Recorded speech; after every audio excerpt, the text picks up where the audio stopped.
வணக்கம், நான் உங்கள் அபிமான யோகாம்பால் சுந்தர். இன்றைக்கி என்ன பார்க்க போகிறோம் அப்படின்னு சொன்னேன்னா, இஞ்சி சொரசம். இதுவும் ஒரு மெடிசனல் இதுதான். ரொம்ப பித்தமாக இருக்குது. இந்த வெய்ய நாளில் ரொம்ப வேர்த்து வேர்த்து கொட்டினதில் டீஹைட்ரேஷன் ஆகும், பித்தம் ஜாஸ்தி ஆகும். இது மாதிரி இந்த வெயில்னால் வர உபாதைகள் நிறையா இருக்கும். ஸோ நம்ம உடம்புல இருக்கிற நீர் சத்தெல்லாம் நிறைய இழப்போம் இதில். ஸோ நிறைய அதனால் ஜூஸஸாக குடிச்சுட்டு இருக்கிறது தான் நல்லது நமக்கு. ஸோ எப்படியான இந்த இதெல்லாத்தையும் நம்ம சரி பண்ணணுன்னா, சில சமயம் சாப்பிட்டது டைஜஸ்டே ஆகாது. இந்த வெய்ய நாளில் அது வேறு ஒன்று நடக்கும். அப்படிலாம் இருந்தது அப்படின்னு சொன்னால், இந்த சுரசம் பண்ணி சாப்பிட்டேன்னா அடுத்த 1 ஹவரில் கபகபன்னு பசிக்கும். அட் த சேம் டைம் உடம்புக்கும் அவ்வளோ நல்லது இது. இது எப்படி பண்ணுறதுன்னு பார்க்கலாம். வெறும் இஞ்சி தான் மெயினாக இருக்குது. இந்த மாதிரி இஞ்சியை நல்லா தோல் சீவி க்ளீன் பண்ணி எடுத்து வச்சுட்டுருக்கோம். இப்போ நான் பண்ணுறது ஒரு 4 பேர்கிட்ட சாப்பிட்லாம். இது ஒரு 50 கிராம் கிட்ட இஞ்சி எடுத்துட்டுருக்கேன்.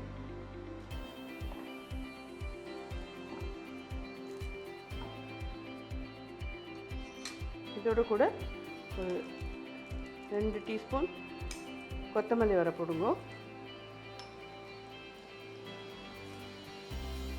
கொத்தமல்லி விதையும் உங்களுக்கு பித்தத்தை தணிக்கக்கூடியது தான். ஒரு 1/2 டீஸ்பூன் ஜீரகம் போடுங்க.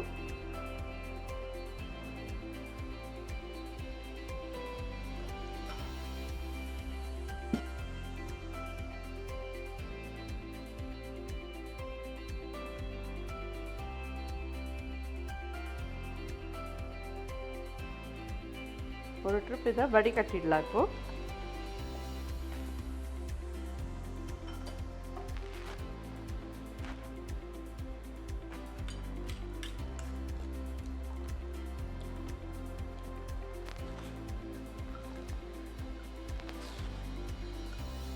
இது இன்னொரு ட்ரிப் அரைச்சிக்கலாம்.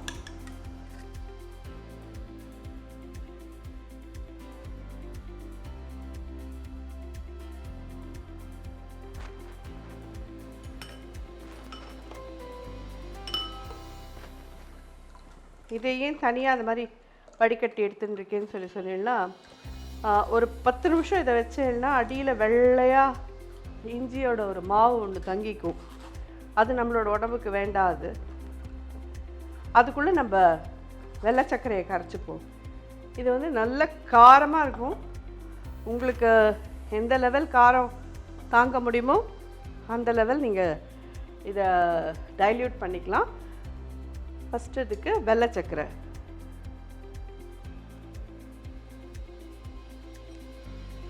வெள்ளை சர்க்கரைன்னு கடையிலே கிடைக்கும். நாட் வெள்ளை சர்க்கரை, வெள்ளை சர்க்கரை. வெள்ளத்தில் உங்களுக்கு மண் இருக்கிறதுக்கு சான்ஸ் இருக்குது. இந்த வெள்ளை சர்க்கரையில் இருக்காது அவ்வளோவா.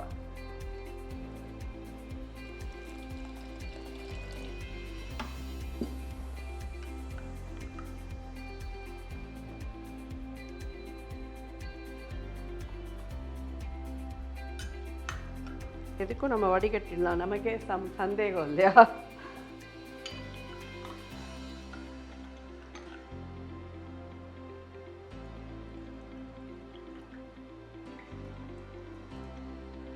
தெரிஞ்சு எதுவும் இல்லை, க்ளீனாக தான் இருக்குது.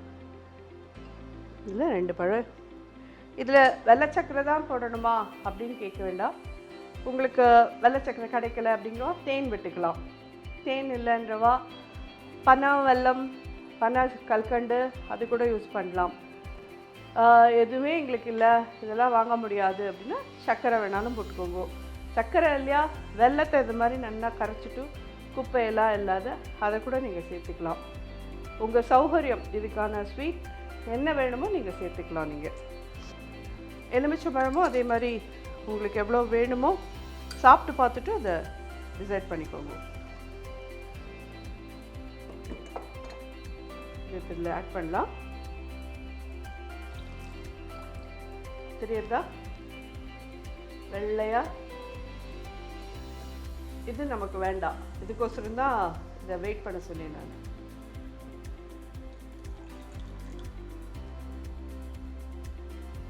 இந்த இஞ்சி சொரசம் ரெடி. இதை இப்படியே தான் குடிக்கணும். உங்களுக்கு இது காரம் ஜாஸ்தியாக இருந்தால் இன்னும் கொஞ்சம் தண்ணி ஆட் பண்ணிக்கோங்க. இன்னும் கொஞ்சம் ஸ்வீட் வேணும்னா தேனோ வெல்லமோ என்ன வேணுமோ அட்ஜஸ்ட் பண்ணிக்கோங்க. இன்னும் கொஞ்சம் புளிப்பு வேணும்னா எலுமிச்சம்பழம் புழிஞ்சிக்கலாம். பட் இது வந்து ஒரு டம்ளர் நிறைய ஃபுல்லாக ஜூஸ் குடிக்கிற மாதிரி குடிக்கலாமா அப்படின்னு கேட்டால் மருந்து. ஒரு சின்ன டம்ளர், ஒரு பெரிய டம்ளராக இருந்தால் அதில் ஹாஃப், இல்லைன்னா ஒரு சின்ன டம்ளர். மருந்துங்கிறதே மருந்து மாதிரி தான் சாப்பிடணும். அதனால் இது எல்லாருக்கும் உபயோகமாக இருக்கும்னு நினைக்கிறேன். இந்த வெய்ய நாளில் இந்த இஞ்சி சொரசமும் நீங்கள் எல்லோரும் பண்ணி பார்த்துட்டு ஃபீட்பேக் சொல்லுங்கள். நன்றி, வணக்கம்.